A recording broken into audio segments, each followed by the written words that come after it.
guys, welcome back to Live, Love, Life, and Travel. This is your girl Shamika, and if you're new here, welcome. Just to let you know, I usually upload my videos throughout the week, so if you're interested, please hit that subscribe button. So today is going to be a quick little hotel review video. I stayed at the 33 Stewart House in Penang, Malaysia, in Georgetown, and I loved it. It's a capsule hostel, and it's the first capsule hostel I've ever stayed in.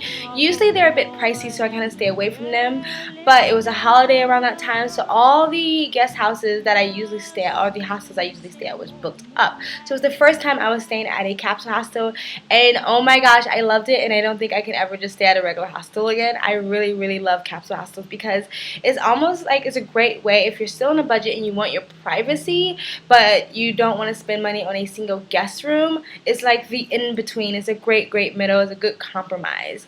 So the capsules themselves were actually a nice size, in my opinion. You had enough room to sit up and move around and stretch out. You had enough room to put on, if you wanted to put your baggage inside or put your stuff inside. It didn't feel claustrophobic. Like, I don't have any like claustrophobic issues, but it didn't feel claustrophobic. It felt roomy. And the one I stayed at, there's a handful in Georgetown you can stay at. Some are like really super fancy. There's like little TVs inside and stuff like that. This one was basic, but it still had more than some others. Like, it had like a fan inside, so you could turn that fan on and it would completely cool down your capsule. I also had an AC, or air conditioning system on the outside, so it was still cool the whole room, and then you had a little fan on the inside. Oh, by the way, yes, I have no footage of this. I apologize, but will be using pictures from like Google, and all the pictures are pretty legit. It's what it looks like. The pictures you see is what the capsule hostel looks like for sure. And so it's 4 walls, and then in the front you have a curtain. Some capsules have doors and more like a slide shutter or something like that. This had the curtain's pretty thick though, and then you had a light, like a LED light on the top. You had a bar to hang your stuff and you hang your clothes on, and then you also had a socket to plug your electronics in. The mattress is actually pretty comfortable. They had a nice little duvet type of cover and a nice comfortable pillow. It was a really comfortable sleep. It was comfortable to sleep there. On the outside of the capsules, it was just sort of like a narrow type hallway going on, and then you had your like lockers, and then it had a bunch of other knickknacks like in cabinets and shelves, and I didn't even know what all that purpose of that was for. It looked like if you walk into the gallery area, it looks like they like to collect knickknacks. But anyway, the only thing you will be using in that area is the lockers, and then you can sit your shoes there and whatever else, your bags, whatever else you want to sit in the little main area. They had a bathroom with about 5 bathrooms with showers and toilets and stuff like that. The showers got hot. They had a long communal sink. There are 2 capsule hostel rooms, and both capsule hostel rooms use the same bathrooms and sinks, but they were never like booked. There were never a time where I had to wait for the shower, wait for the bathroom. There was never a line. So there's plenty of bathrooms and sinks for everybody. Upstairs they do have single guest rooms, so if you're interested in that. The main area is not one of those areas like the gallery area, or I don't know, the lobby area.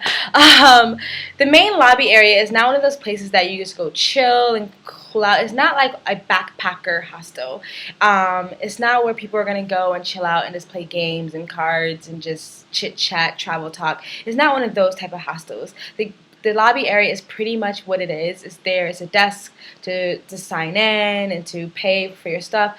They have breakfast. They have free breakfast, and I say free breakfast with quotations with fingers because it's not like eggs and bacon or anything like that. You get free coffee and toast and oatmeal and jam from like 9 to whatever, like for a few hours in the morning time, and then there's free water all day long. So if you get up early enough, for me that's fine. Like, I don't really need a big giant breakfast the first thing in the morning. So me having toast, oatmeal, jam, and coffee, to me, is a fine breakfast. The others, that's not enough, but you can always eat afterwards. And then they do sell like beverages and stuff like that, but it's pretty much that's all the lobby is where you can go make your little breakfast, get your water. There's a couple of seats inside, but not a lot. There's some magazines, but it's not really where you go hang out. They do have a patio area that you can go hang out in, but still, it's not like a backpacker style. Like, you can go, and it's nice though, like to wake up in the morning, have your coffee, have your little toast and jam, sit on the patio, watch, people go by.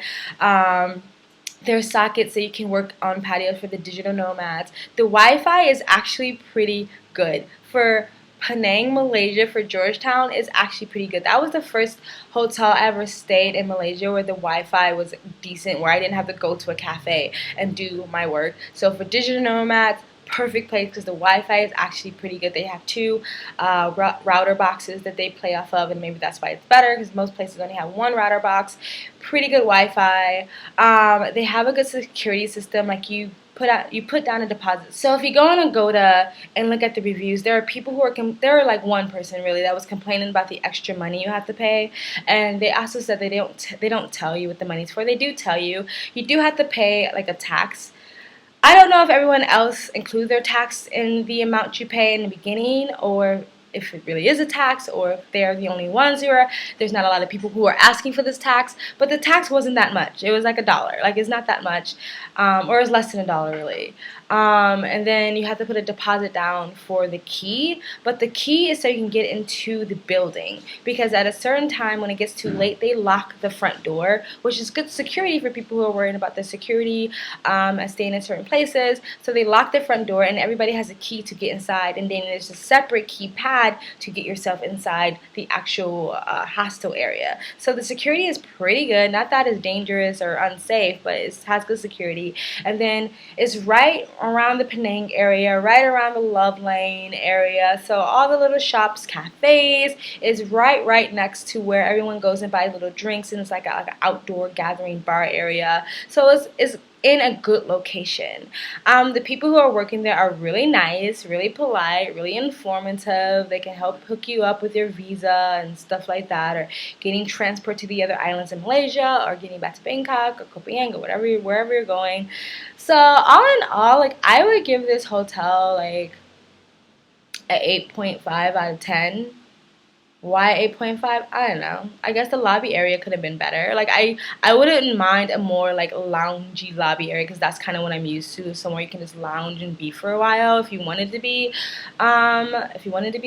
social. And one of the reasons why I like the Capsule Hostel, and one of the reasons why I picked it, besides my other places being booked, was that I like the fact that because it's sort of enclosed, you can choose when you want to be social. Because a lot of hostels, that's where you want to go and be social. Like if you're a solo traveler, that's one of the best places to go stay, so you can meet other travelers and be social. But let's face it, we don't always want to be social. We don't always want to have to ask the 20 travel questions. Where you been? Where you going? How long you been traveling? Sometimes we want our privacy, and as digital nomads, sometimes you just need your privacy so you can get down to work, so you can make money, so you can keep traveling.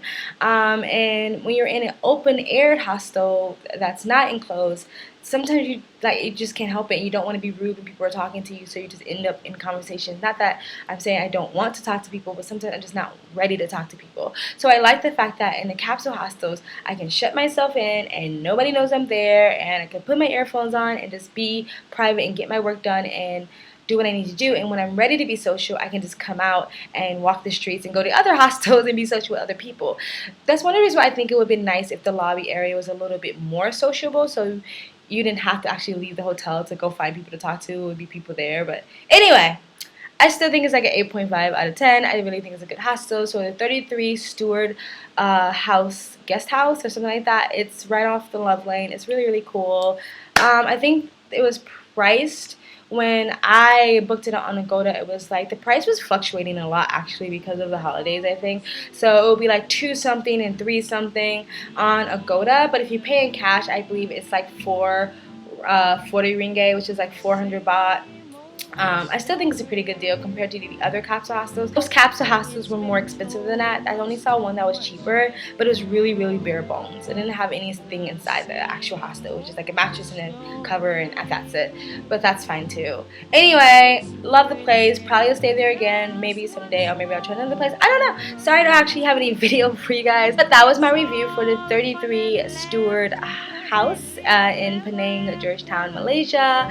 Thank you guys. Leave any comment in the comment section below if you have any comments. If you like this video, if you want to like it, share this video if you want to share it. It really helps, guys. And if you want to continue to follow me on this beautiful game called life, please subscribe. If you subscribe, hit the bell so you get the notifications when I do upload, and check out the links below. Thank you from Live, Love, Life, and Travel.